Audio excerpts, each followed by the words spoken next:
My expectant ear caught the tinkle of a hansom approaching down Castle Office Row. "Here comes your first companion," said Thorndyke, whom I had acquainted with my arrangements.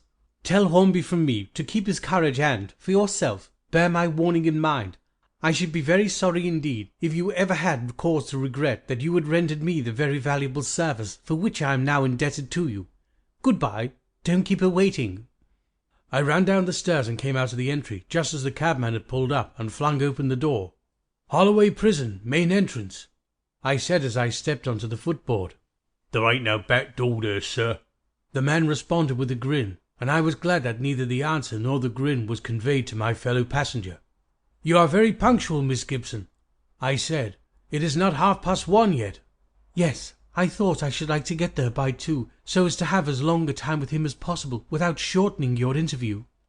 I looked at my companion critically. She was dressed with rather more than her usual care, and looked, in fact, a very fine lady indeed. This circumstance, which I noted at first with surprise and then with decided aberration, caused me some inward discomfort, for I had in my mind a very distinct and highly disagreeable picture of the visiting arrangements at a local prison in one of the provinces, at which I had acted temporarily as medical officer. "I suppose," I said at length, "it is of no use for me to reopen the question of the advisability of this visit on your part." "Not the least," she replied resolutely, "though I understand and appreciate your motive in wishing to do so." "Then," said I, "if you are really decided, it will be as well for me to prepare you for the ordeal. I am afraid it will give you a terrible shock." "Indeed," said she. "Is it so bad? Tell me what it'll be like." "In the first place," I replied, "you must keep your mind in the purpose of a prison like Holloway. We are going to see an innocent man, a cultivated and honourable gentleman, but the ordinary inmates of Holloway are not innocent men. For the most part, the remand cases on the male side are professional criminals, while the women are either petty offenders or chronic inebriates. Most of them are regular customers at the prison, such is an idyllic state of the law, who come to the reception room like travellers entering a familiar hostelry, addressing the prison officers by name, and demand the usual privileges and extra comforts. The drunks, for instance, generally ask for a dose of broxmide to steady their nerves, and a light in the cell to keep away the horrors.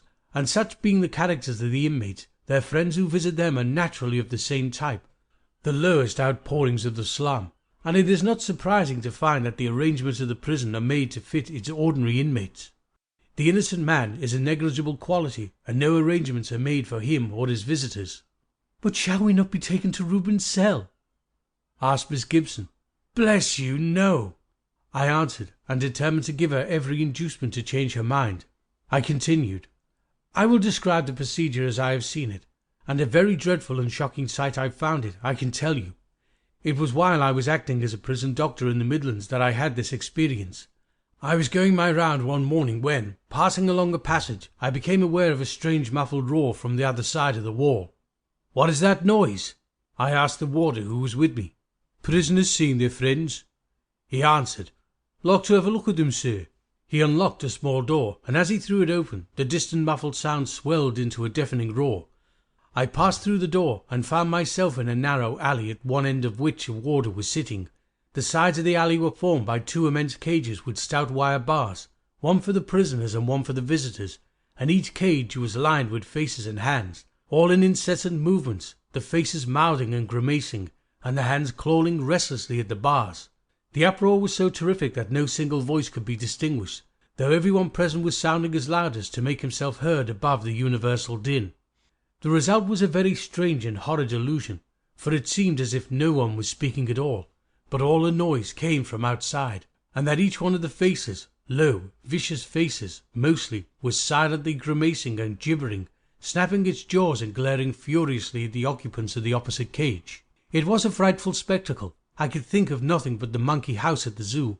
It seemed as if one ought to walk up to the alley and offer nuts and pieces of paper to be torn to pieces. "Horrible!" exclaimed Miss Gibson.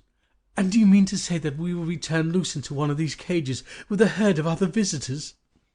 "No, you will not be turned loose anywhere in a prison. The arrangement is this. Each cage is divided by partitions into a number of small boxes or apartments, which are numbered. The prisoner is locked in one box, and his visitor is in the corresponding box opposite. They are thus confronted with the width of an alley between them.